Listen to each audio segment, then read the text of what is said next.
our Lord Bishop, the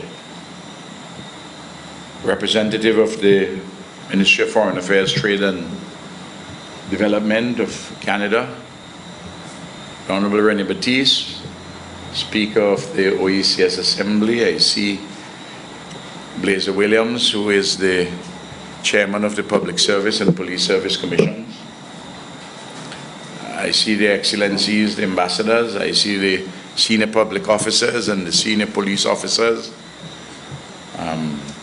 Regional participants in this seminar on leadership, other distinguished ladies and gentlemen. I am very happy to welcome you at the office of the residence, the official residence of the Prime Minister of St. Vincent and the Grenadines. Consider it your home. I want, away from those who are here for this particular event, I want to acknowledge the presence of 4 Ecuadorians who are here, sent by President Rafael Correa, my dear friend, to do some reconnoitering before they commence the building of 4 bridges, starting sometime from the 15th of September. We're very happy you're here.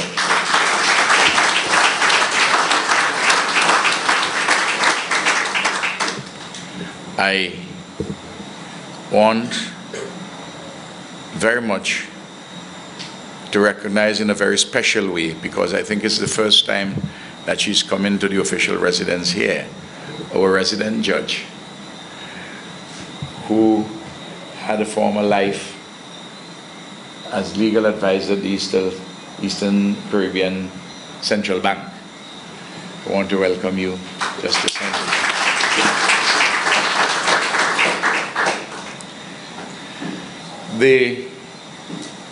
I have no speech, I have no notes, so I'm at large on the subject of leadership and development.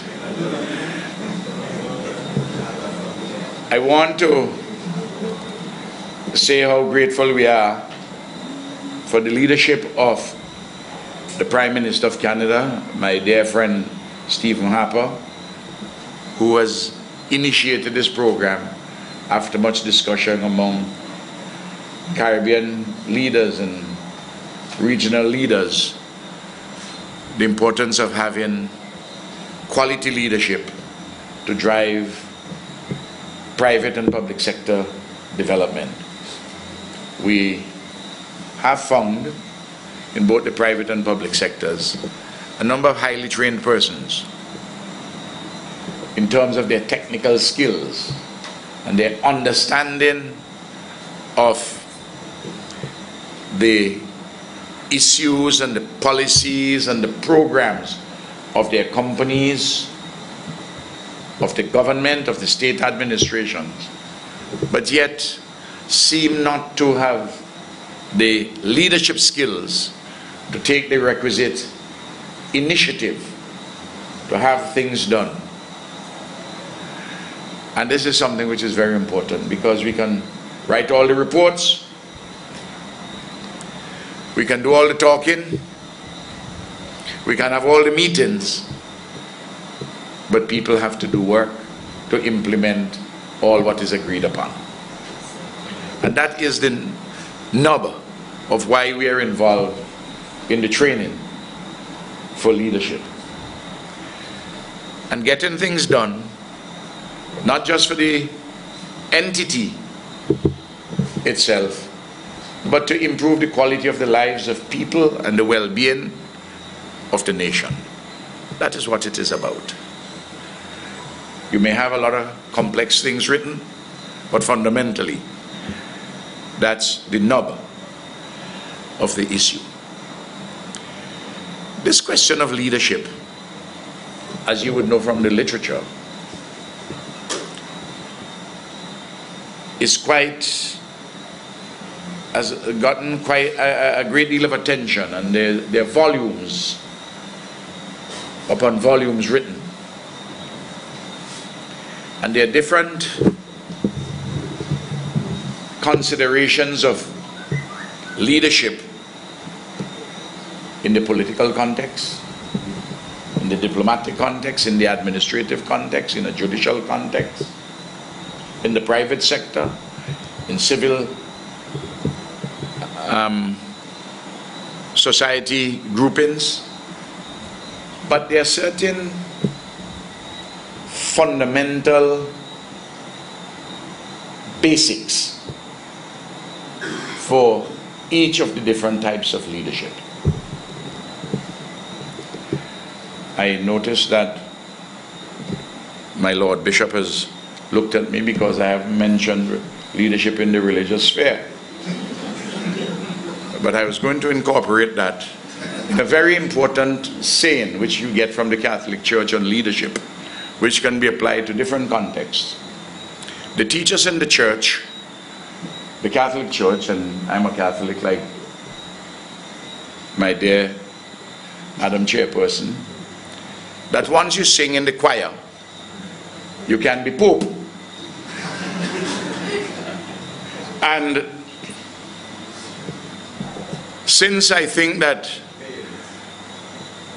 almost everyone here has been singing in the choir for quite some time, the papacy, metaphorically, is not out of your reach. But the ambition which is implicit in that proposition is restrained by the words of a beautiful hymn which says, "The good Lord shows his face on he who waits his turn."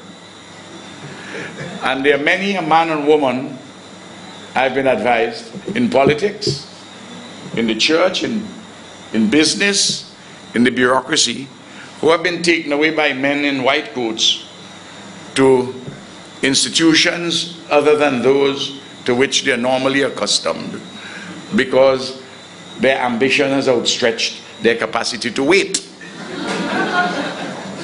And I believe that that is the case more in the political field than in any other one. So my Lord Bishop, the first proposition from leadership is derived from the church. And of course, the St. Augustine, in his Two Cities of God, addressed something very fundamental about human beings. He said that in the earthly city, men, and he didn't include women, but we can put women there, are avid for glory, honor, and material gain. And that is their central quest on the earthly city. Though, of course, he would have added the caveat of the importance of believing in God and having a set of values to soften, to, in a sense, help to mold that which human beings are avid for. But our dear friend Niccolo Machiavelli, in his prescriptions to princes, took one part of the Augustinian equation and didn't pay a great deal of attention to any undergirding morality. Now, the subjects upon which we are holding our discussion have been as long as human civilization. It's only that we are in different contexts. And every leadership has to be located in its own particular context. I know you may be thinking, oh, surely it has to be the style, not the content of leadership. Well, to some extent, That may be the case. But style can be quite ephemeral if it is not connected to content and to results. Because as another dear friend of mine, and you notice all my dear friends are dead, Austin, Machiavelli, I'm now speaking here of the French Algerian existentialist Albert Camus, who wrote in his very beautiful line in his quite masterful volume, The Stranger. He said that style, like fine silk, often hides eczema. So beneath the very style, you have to watch. You have to understand what is taking place. In our own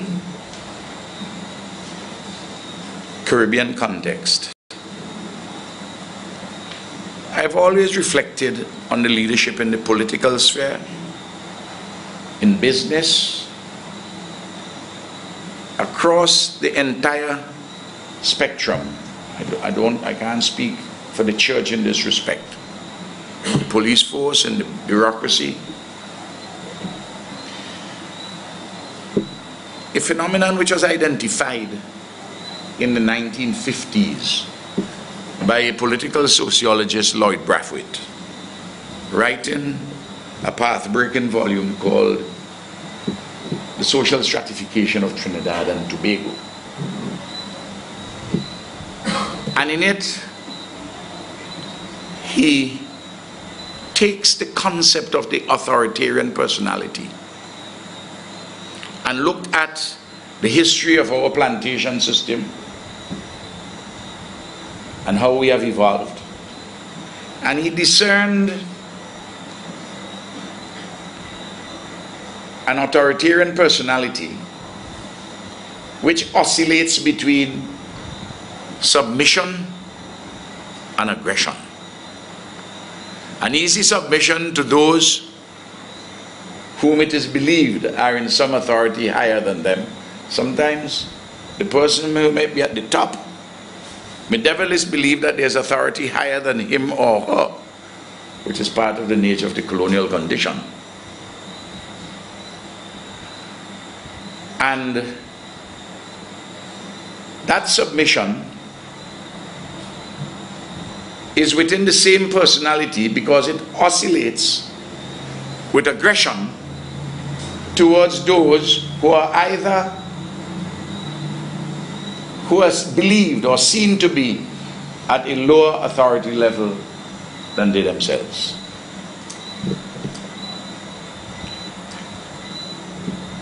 And the way in which this personality type can be cleansed is through education and consensual decision making, but without in any way having a relegation of the role of the individual person in that consensual enterprise. Education and consensualism are vital in developing personalities which are more wholesome to rationalist structures, as Max Weber would have called them, within the bureaucracy or within the private sector, in any other area for that matter. And education is a particular cleansing force. It is a catharsis. This is why what we are engaged in here is important. Because the discussion you're talking about, which was taking place today, about the non-partisan political role of a public servant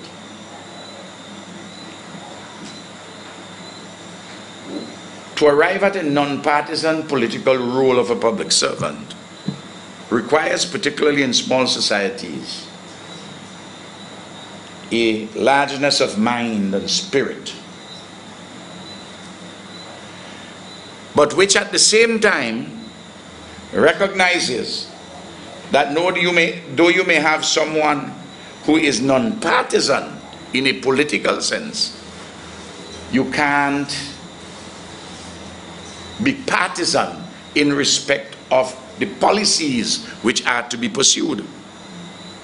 Because the policies which are to be pursued are determined through a particular process of democratic decision making.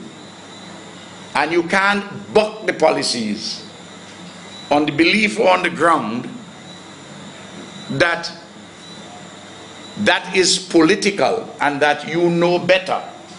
Because what you're doing, you're replacing yourself as an administrator and becoming a policy maker, which is the role of the parliament and the executive. Of course, the public servant has a role, a critical role to play in the decision-making process through advising, through providing the material for objective analysis, and for laying out different options. And the political directorate may choose options not advised by the public servants. But that is the business of democratic decision making, because the democratic governance is based on representative government and a government which is responsive to the people. Representativeness and responsiveness. And if the politician gets it wrong, if the decision makers get it wrong, there are ways to correct it. Either through the court, through judicial review, if in fact it's a matter which has affected individual rights, including property rights,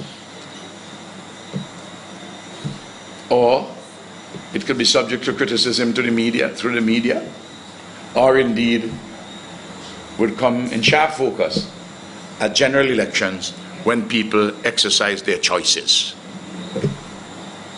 So the issue, this particular issue of the non-partisan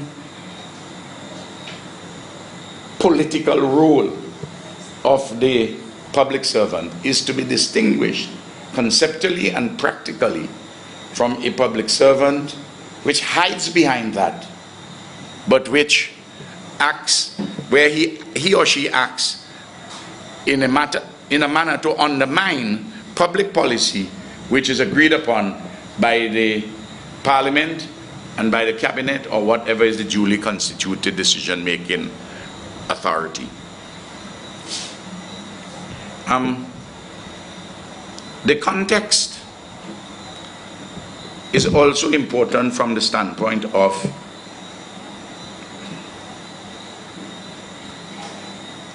what sort of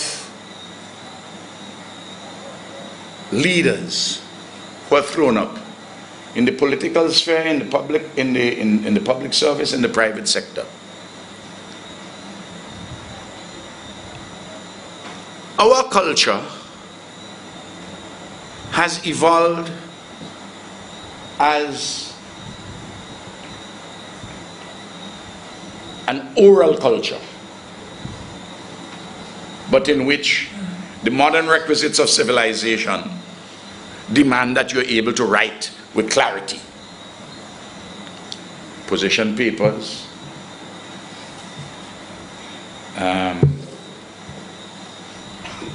the options for your ministers or for your board of directors.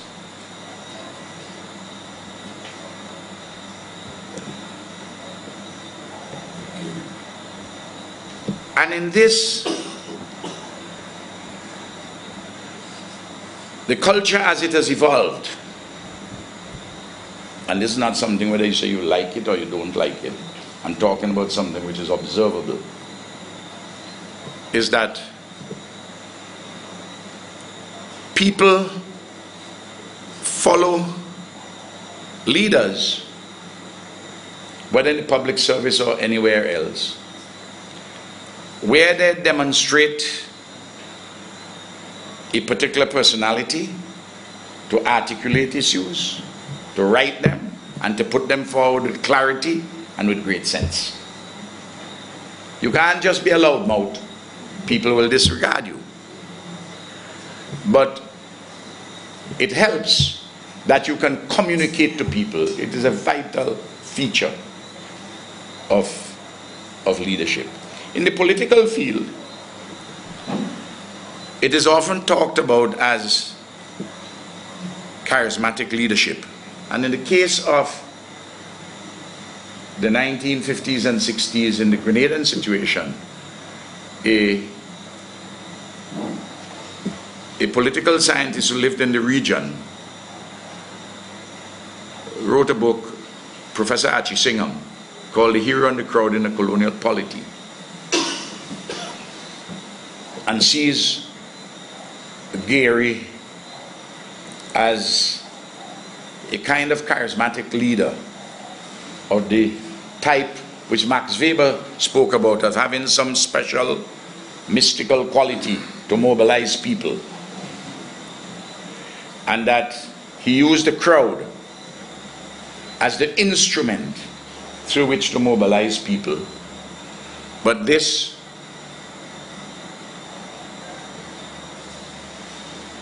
hero mobilizing the crowd but can't sustain it for developmental purposes comes in conflict with the rationalist bureaucracy. So you have the popular leader who terrorizes the public servant in public square and elsewhere, and the public servant uses sabotage and subterfuge as their measures to respond to such a leader.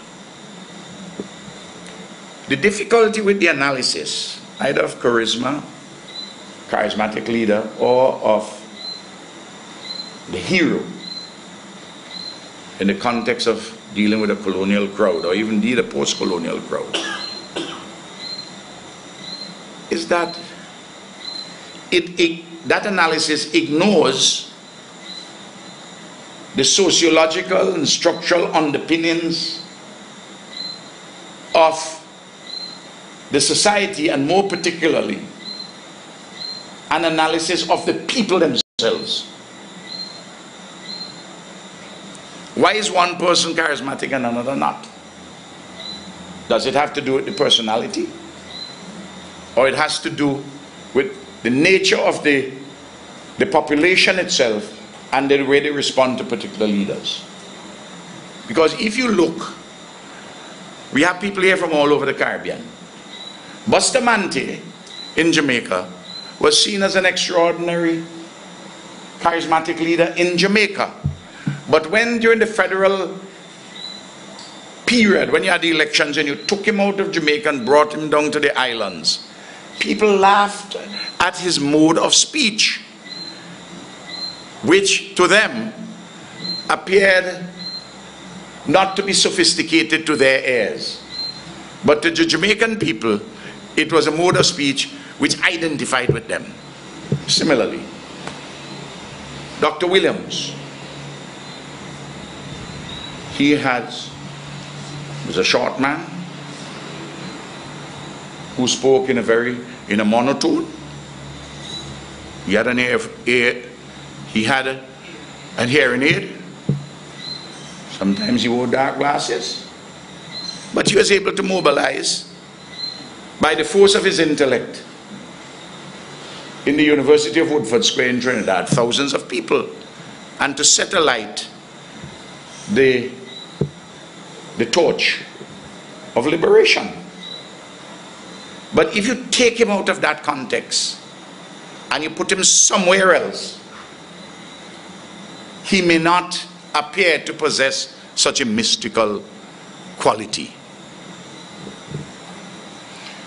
The point I want to make is that we must therefore, in analyzing leaders, we must analyze in the political sense followers, but inside of the public service or in the private sector, we must analyze the persons in those employment units who are being led. What are they like? What is the level of their training? From what groups do they spring? What is the extent of their socialization? What is the level of their conscientization and their understanding of the issues? What is the level of their technical skills? So that it's not a matter of just leader, it's in the political context, followers, what are they like, and what in the private sector or in the public sector, the entities which are there. I see a trade unionist like Noel Jackson there. He's beginning to say, yes, I could see that point. There's some industrial relations issues which arise in relation to leadership. I see Thornley Myers from a management perspective for the state company Vinlec. He's saying, yeah, I have to look at the people, how they're trained, how do I remunerate them? All these issues arise technically now in terms of leadership. So it becomes not just a matter of the traits of the leaders, and that's important, and their style, and the content of their leadership, but it also very much relates to the nature of what we have, the entities who are responding to the leader in the particular context. Long ago, if I'm speaking too much and I should sit down, tell me I'm at large. I don't know if you're with me. How am I going? I'm going all right?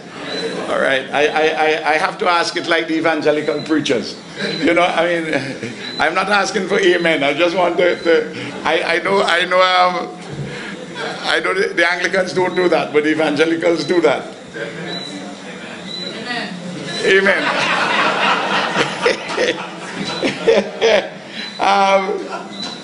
Now, long ago, another old friend of mine, deceased. Titus Levy.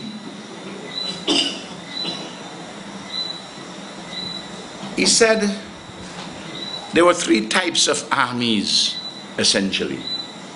Three types of political parties, I will say by extension. Three types of bureaucracies. Three types of private sector entities. Very simple. One, the first type, is possessed of ardor, A-R-D-O-U-R, and A-O-R-D-E-R. Ardor and order. Ardor, of course, we know, is earnestness, zeal, fervor. And order is discipline. So we go for an organization in which the leader will function, which has zeal, zeal, earnestness, and fervor. But you must have order and discipline.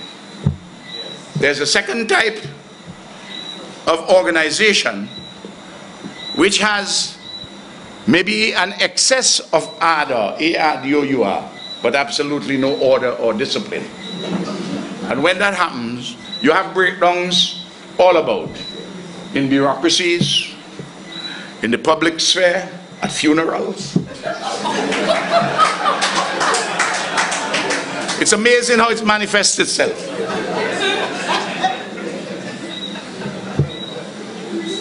And then, of course, there are some entities, political parties, armies, bureaucracies, private sector, which have neither ardor nor order. Well, that, of course, is probably the worst, though I don't know if it's necessarily the worst, because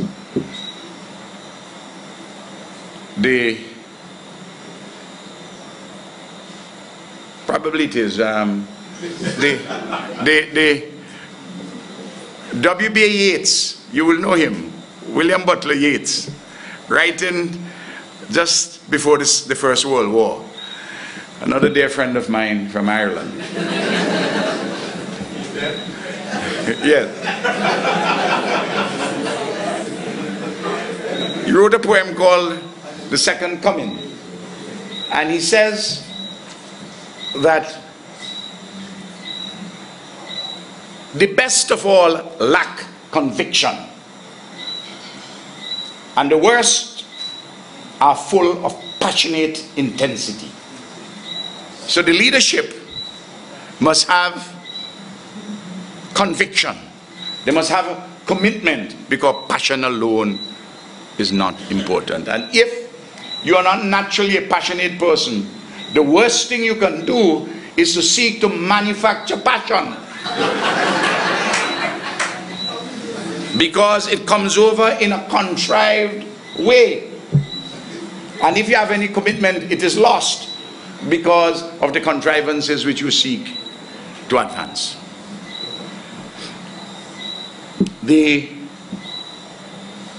techniques, the foundations of leadership, before we go to techniques, the foundations of leadership, they are for efficacious leadership. We know what they are. Training, the application of science and technology.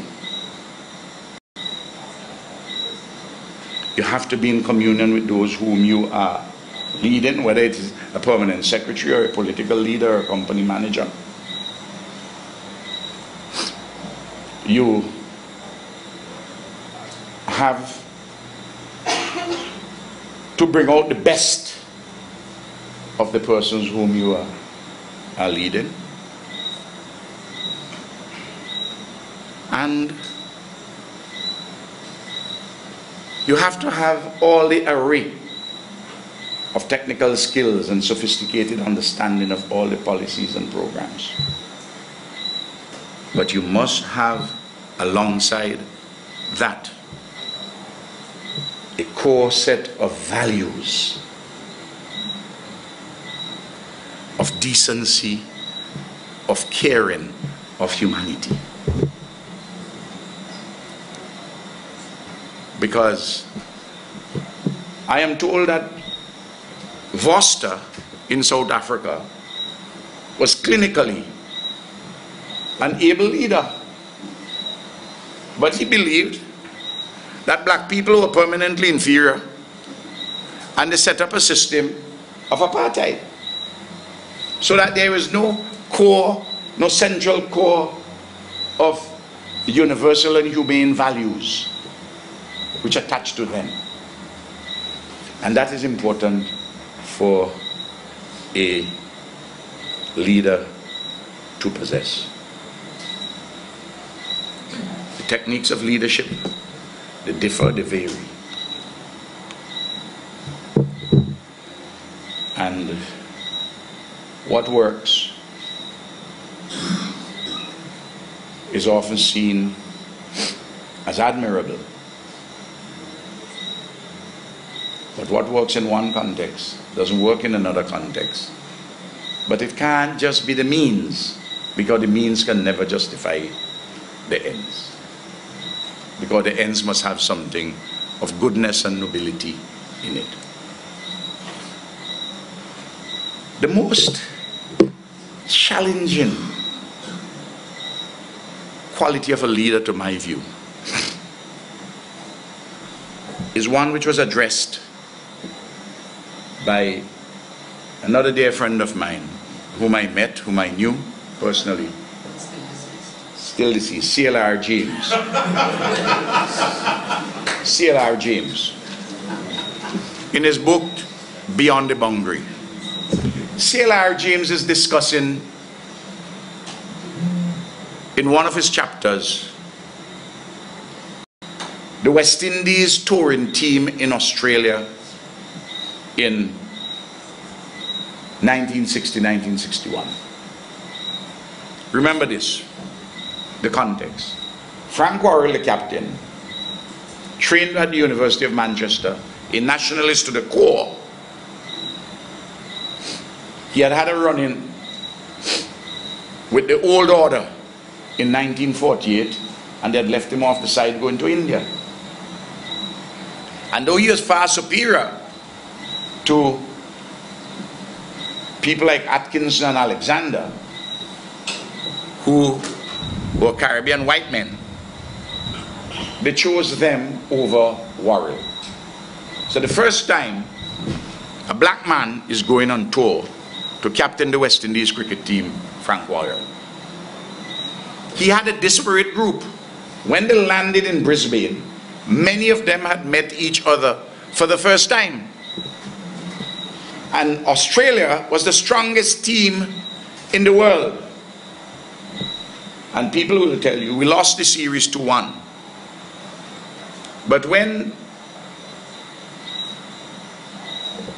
the objective cricket writers would tell you that it should have been 2-1 in favor of the West Indies, but there were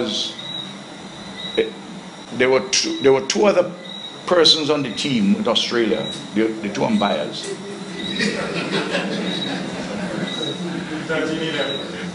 So at critical junctures they were 13-11. But when Worrell left, when Worrell was leaving, in Melbourne, over 100,000 persons lined the streets when the West Indies cricket team was leaving Melbourne to come back home. And CLR James was discussing the quality of Worrell's leadership. And one of the things which he highlighted, which struck me, he never told the people, the players, what to do. He discussed what was expected of them. And in the context in which he was leading, they did not disappoint him in his expectations. And CLR concluded that the greatest quality of a leader is not, as you read in the management texts, to inspire. No. That is to put in. He says it's fairly easy to put things in those whom you are leading. A far greater quality is to draw out, to take out, to pull out of those whom you are leading what is good and noble in them, and to draw out of them goodness and nobility which they themselves do not as yet know that they possess. It's a remarkable piece of analysis. To pull out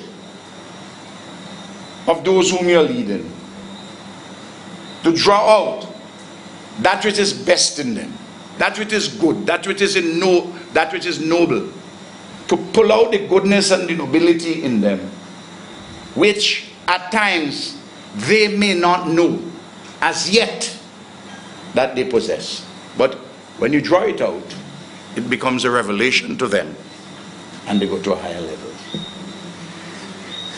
If we can all as leaders achieve this, we would have done a remarkable job.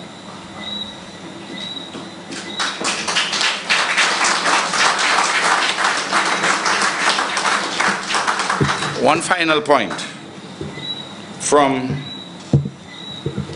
another dear friend of mine,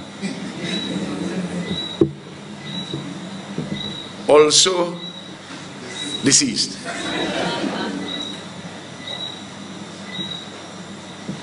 Karl Marx was writing in the 1850s in a splendid monograph entitled The 18th Brumaire of Louis Bonaparte. People see a title like that these days, they run from it because the title itself is intimidating. And he was making the point about leaders, some of which I've mentioned before, but I want to end with something with Marx and C.L.R. James. A leader comes to the table with the dead weight of generations heretofore in his head.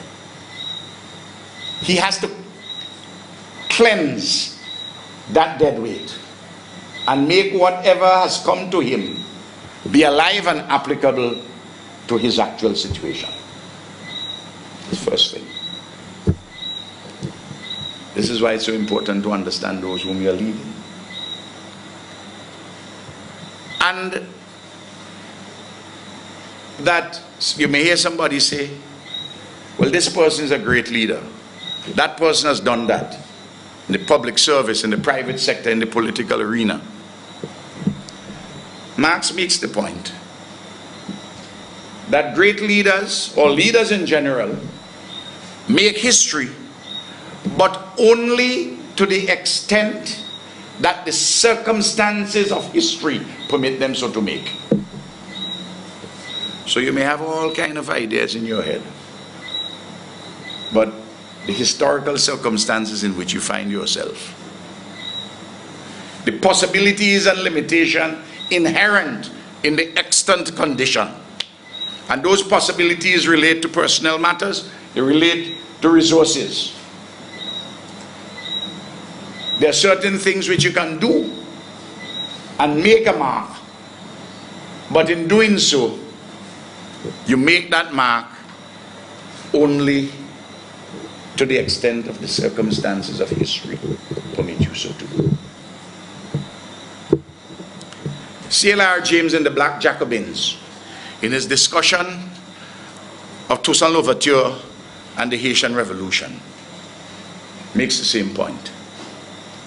Indeed, illustrates in his book that particular point, because Toussaint was not acting alone. He was a remarkable person. He was a house slave.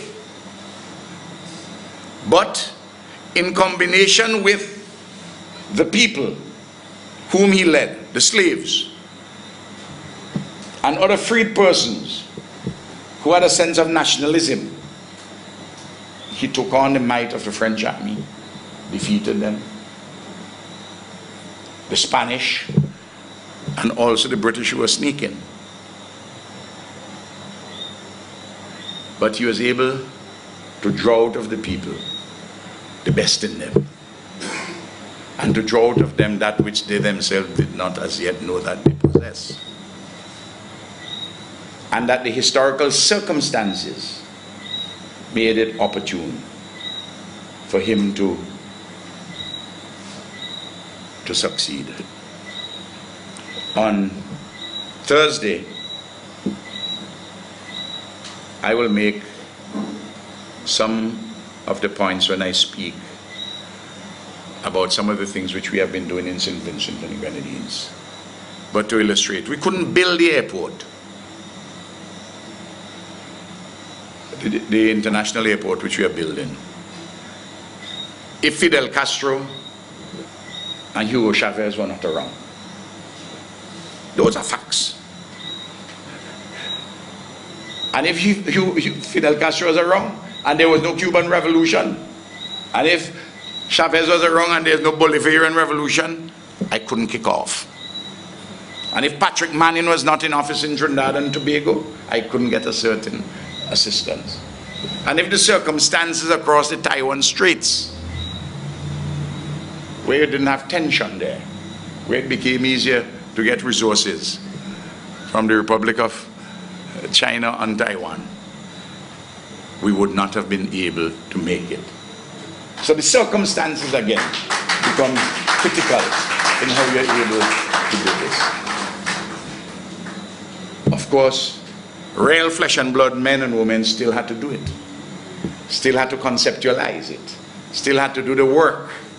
And that is where the leadership, the capacity to get things done, and working with your team for a particular goal. Chair, I believe I've spoken too long. And I've spoken at large. I hope I have spoken enough to you to have an appreciation that I have a little understanding of this subject and I'm still learning. Thank you very much.